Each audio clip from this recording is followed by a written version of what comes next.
जो आप हमारी आवाज़ को उठाने के लिए यहाँ पहुँचते हो दिन प्रतिदिन, बहुत बहुत आपका आभार। हमारे को लगभग 10 दिनों से सूचना मिल रही थी कि शाहबाद अनाज मंडी में गौ तस्करी हो रही है। हम लगातार वहाँ पे जा रहे थे और आज से 4-5 दिन पूर्व मनीष ठकराल जी, जो कि दिन प्रतिदिन वहाँ पे चारा डालने के जाते थे और 200-250 गौवंश थे, वो कहते थे अब वहाँ पे मात्र 100 रह गए हैं। तो उनके मन में बहुत पीड़ा थी। लगातार हम संपर्क में थे और 4 दिन पूर्व जब हमने वहाँ पहुँचे और गौवंश की तस्करी हो रही थी सरेआम, पुलिस भी वहाँ नहीं पहुँची और एक गाय जब चढ़ने में दिक्कत कर रही थी तो गौ तस्करों ने उनको गले पे चाकू मारा। जैसे 2 चाकू मारे उन्होंने तो वो लोड करके ले गए।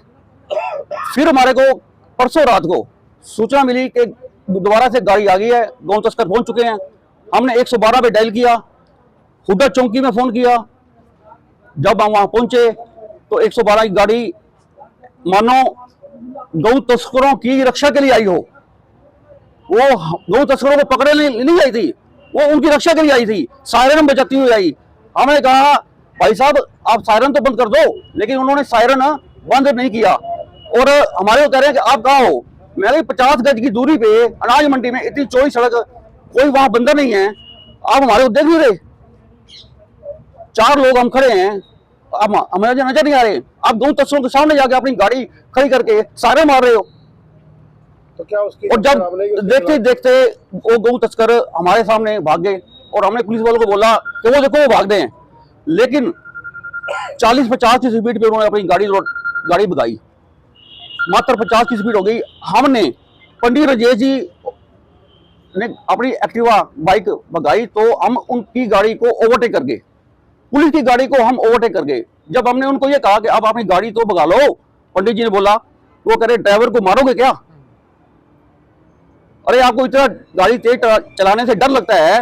अरे भाई अपने घर में जाके, अपने मोहल्ले में जाके किराने की दुकान खोलो ना। ये काम हमारा नहीं है, ये प्रशासन का कार्य है और प्रशासन उनको भगाने में लगा है। कमाल होगी जी, शरेआम मेरी भगत है ये पुलिस की। पुलिस का रवैया संवेदनहीन है। अगर पुलिस कल संवेदनशील होती तो ये मामला, ये गौ तस्कर आज जेल में होते, ये गौ तस्कर पकड़े जाते। पुलिस की संवेदनहीनता है इसमें, ये हमें स्वीकार्य नहीं है। ये हिंदू समाज की आस्था पर ठेस है, इसे हम स्वीकार नहीं करते। उन पुलिस कर्मियों को सस्पेंड किया जाए, नहीं कौन देंगे, उसमें हमने सारा ऐड किया हुआ है उन पुलिस कर्मियों के बारे में। और जो हुड्डा पुलिस कर्मचारी जो 2 वहां पहुंचे थे, जब हमारे भाई ने कहा कि मैं IAS की पढ़ाई कर रहा हूं, तो वो कहता है कि अभी लगा तो नहीं ना, जब लग जाएगा तब बात करिए हमारे साथ। कमेंट करा। हाँ जी, उन्होंने अशोभनीय तंज कसा। हमारी मांग है उन पुलिस कर्मियों की जो 112 नंबर डायल वाले थे, उनको सस्पेंड किया जाए और जो हुड्डा कर्मचारी थे जिन्होंने अशोभनीय व्यवहार किया, उनको सस्पेंड किया जाए।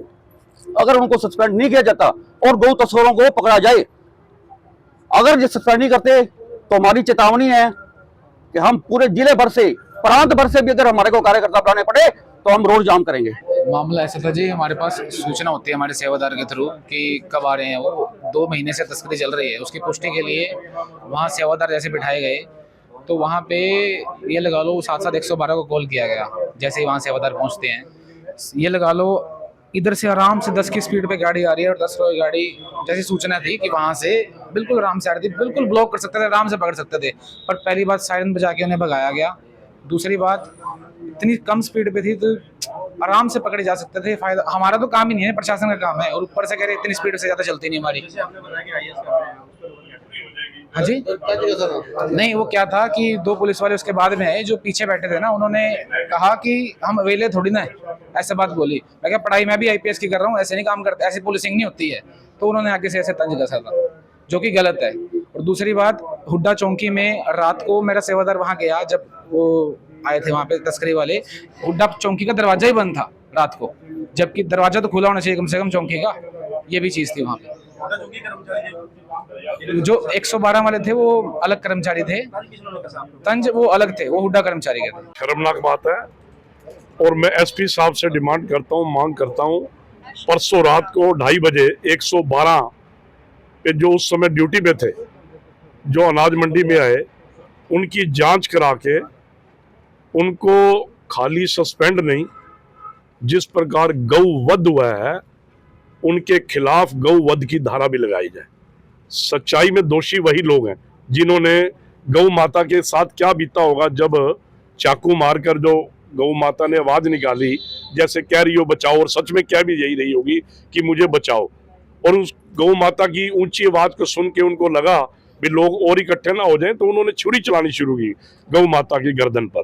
तो ऐसे सस्पेंड नहीं, कठोर धारा जो 302 की बनती है हत्या के, उसमें वो उन पुलिस वालों पर लगानी चाहिए। और ऐसे पुलिस वालों को भर्ती के समय भी मैं समझता हूं पहले धर्म का पालन, कानून का पालन क्या होता है, ये टेस्ट भी जरूर होना चाहिए। तो गया बड़ी बुरी बात है, एक हमारा बच्चा नौजवान आईएएस के एग्जाम दे रहा है, परीक्षा कर रहा है, और उसने कह दिया कि मेरे को नॉलेज है, और उन्होंने इसके ऊपर भी तंज कस दिया अभी तो आईएएस बन तो नहीं गया। वो कौन थे ये नाम नहीं दर्ज कर पाए, लेकिन माननीय एसपी साहब को कहूंगा रात 2 बजे जो ड्यूटी पे तैनात थे उनका पता करें और उनके विरुद्ध आपराधिक मामला भी दर्ज करें, और जो तंज कसा गया है मनीष ठकराल जी के पर, उसके विरुद्ध मानहानि का मुकदमा भी पुलिस वालों के खिलाफ दर्ज होगा।